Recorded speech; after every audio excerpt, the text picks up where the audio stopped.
Electricity existed when Moses was alive. Was it God's fault that they were walking without luminosity at night? No. Humanity had to evolve and to discover that there was something called electricity. Someone had to discover how to make a light bulb. Electricity has always been here. Peace is here. Abundance is here. But it needed an instrument. Otherwise, it stays invisible. People just feel victimized by the weather. They feel victimized by the economic system. They feel victimized by politics. They feel victimized by terrorists. People live in a malaise of victimization. They hope that somebody or something out there is going to help them.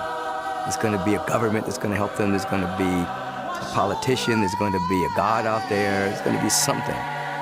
It's a very immature way of being in the world, but it's so normal. Abundance is here, except where it's being suppressed, just like electricity is here.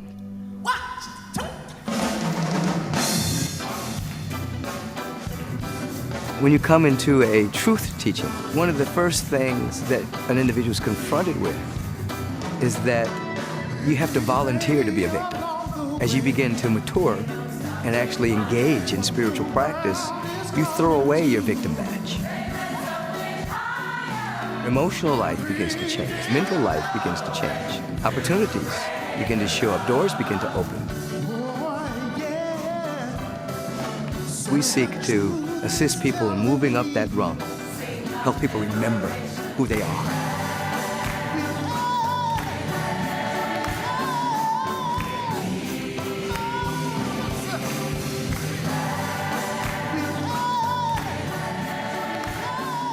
They've reincarnated. Same body, totally different spirit. That does something for me.